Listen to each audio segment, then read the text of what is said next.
Hey, it's another Wednesday, which means we have another SNL show. We're live. My name's Lane.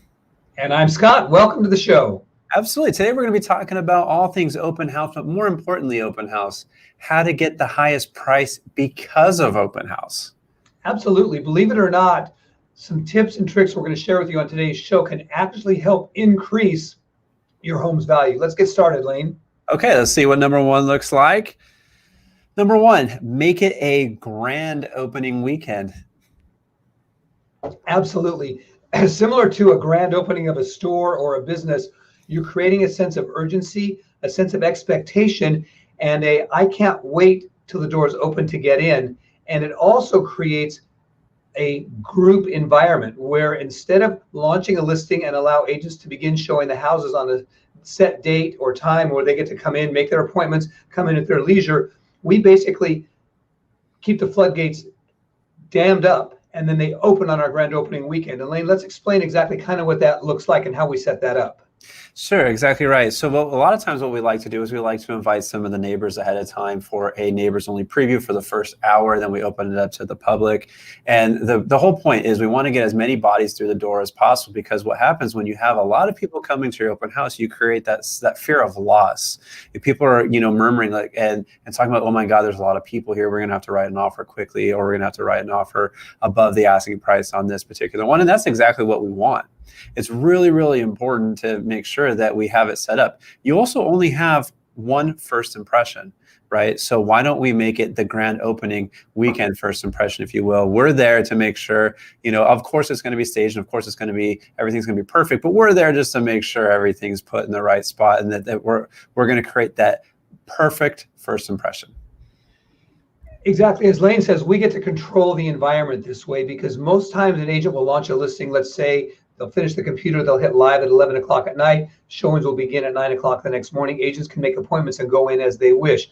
We launch that listing on a Tuesday or a Wednesday within the notes that the first showings do not begin until open house the following Saturday at generally 12 or 1 o'clock. So everyone can view the listing, they can get excited about it, they can see our photos, they can see our video, they can drive by, but they can't get into the house until we tell them they can. And oftentimes, Lane, if I'm correct, if I'm wrong, we'll have a line out the door. We'll have people sitting in their cars and anxiously awaiting for, again, the doors to open, and then the magic begins. I love it when I'm putting that last stake in the grass to say, hey, we're officially open, and then we have 4 or 5 people waiting to come in. And yes, we're almost like bouncers at a club of like, are you on the list? Come on in, type of thing. But yeah, I think that's really important to have. And it all comes down to first impressions. And it's also, we find it easier on our sellers too, because instead of having to get up and clear the house and leave the house for 15, 20 minute showings at a time, several times a day, they're gone for a block of a 3 or 4 hour window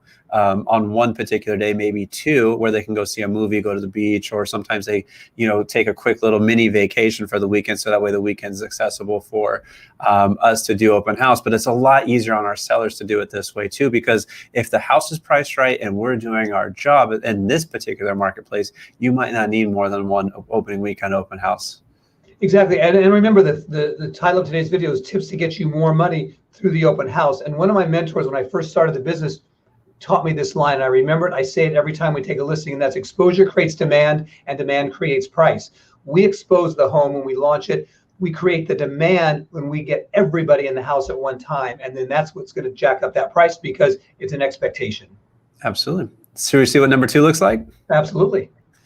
Okay, number 2, know everything about the house and neighborhood. This is really important because we are experts, right? We're the listing agents. We should know everything there is to know inside and out about the home, the upgrades, the stories behind the home, the neighborhood, the schools, the neighbors, because we're going to get a lot of questions about that as well. So we have to be the know-it-alls for this particular home.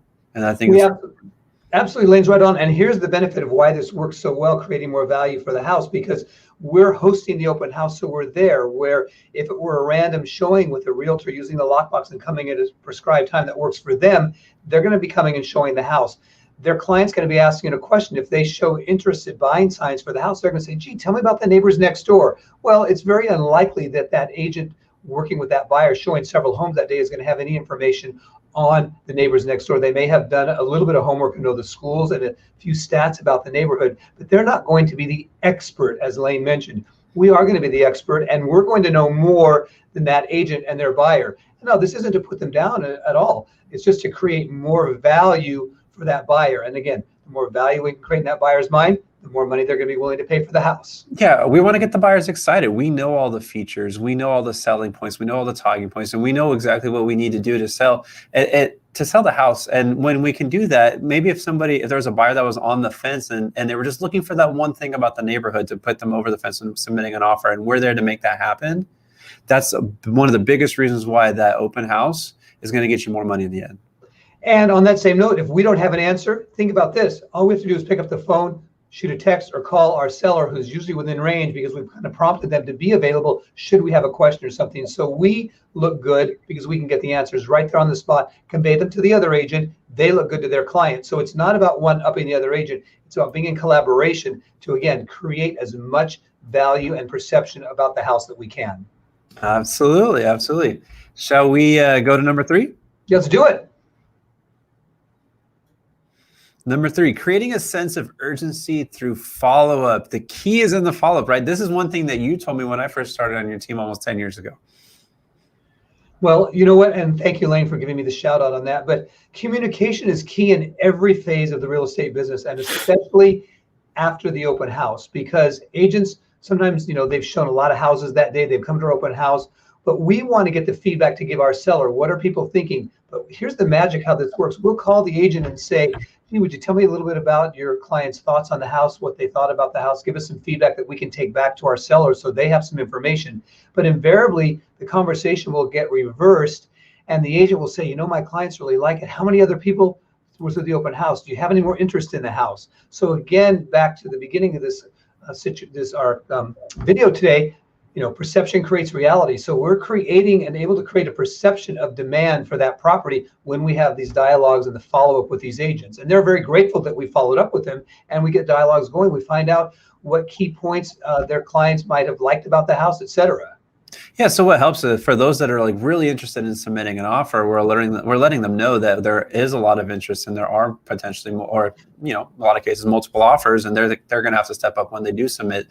For the ones that are 50-50, maybe they don't know that we already have offers, and we're letting them know that we do, and that kind of gets them off the fence into submitting an offer as well, where that offer might not have come in had we not done the proper follow-up.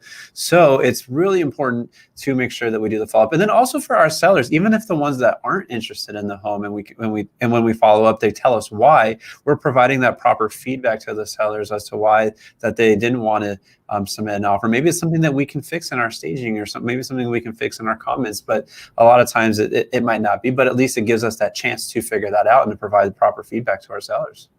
Exactly, Lane. And and communicating with the other realtors that have their buyers, because again, that's our ticket to a higher sales price for our client, is creating as much demand as we possibly can. As we keep saying, we want to get these agents to have all the answers so they can give their clients are more excited about the house, more likely to write an offer. And another magic thing about communication is no one likes to be ignored. And in this marketplace, when homes are flying off the shelves, the buyer's agents are often feeling left out of the loop. They don't get any feedback. They maybe will be thinking about an offer and only to find out their emails, their calls go unreturned. We're proactive and we're getting back to the agents that have shown the house and saying, hey, we want your feedback. You're in the loop. We're all in this together. If you have buyers that are interested in writing an offer on this property, we're going to give you information on how to best position themselves to get in the offer mix. Of course, we're going to want multiple offers, but the more we communicate and get these buyers agents to feel comfortable with us, the more chance we have that their clients are going to write strong offers and be willing to up the price.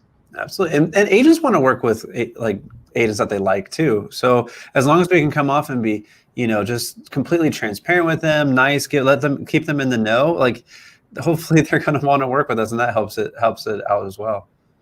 I think Lane hit it right on. It's just complete transparency, honesty, no ego, wanting to be of help and wanting to be of value. And again, letting these agents know we want to help them be the best agent they can be for their clients. And that's all anybody can ask for today.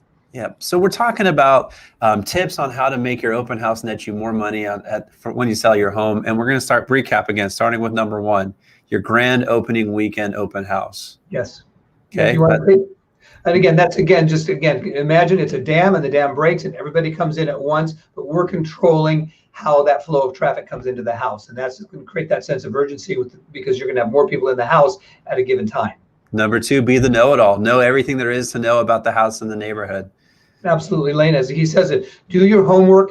We do our homework. We get all the information from the seller, the history of the house, the story behind them and why they purchased that house, because that information is very interesting. Most buyers want to know that, and knowing everything about the neighborhood, the neighbors, the schools, the stats, everything. Because we as listing agents have a better chance of selling the house than a buyer's agent who's not as familiar with the house does. So that's really important too. Exactly. Knowing more. And then again, also by being that knowledge broker, we're helping that buyer's agent look better in the eyes of their client too, because we're happy to share that information with them and then they can share that on with their client. And number 3? Number 3 is creating a sense of urgency through follow-up. The money's made in the follow-up. Yep. Go ahead and elaborate on that one, Lane. No, it's okay. I know I talked over you a little bit, but yeah, no, you've always taught me the key is in the follow-up. So when we can follow up with the agents that brought clients through, or just the buyers themselves, because sometimes the buyers are underrepresented, just to get proper feedback, let them know the interest level, let them know if there's any offers and when the offer deadlines are, and that'll kind of put anybody who's on the fence of wanting to submit an offer or wanting not to come off of it and possibly submit an offer, or at the very least, if they're not interested, we can provide feedback that we do receive to our sellers, so we can, we know how to maybe adjust if need be, if we don't have any offers after the opening weekend. Yeah, right on, Lane. I mean, communication and transparency, those are just keys in real estate. And so often these days when, again, as we said, things are flying off the shelves so quickly, agents actually feel left out of the loop with the other agents. And by being willing to step back and communicate, be proactive with that, it just can make a big difference for our sellers in their net bottom line. No, I agree. That's it. Let us know your thoughts. What do you think? What do you think we missed a tip? You have any comments, questions? We're here to help on it and anything. If you heard something that you found value or that you think somebody might find value, the best thing you can do for us is share this video with them. Show us some love in the comments and like section below. And we're forever grateful. We'll be back same time, same place next Wednesday for another episode of SnL. Absolutely. Thanks for watching in. We hope we've given you some tips and tricks to get that successful open house and up your sales price.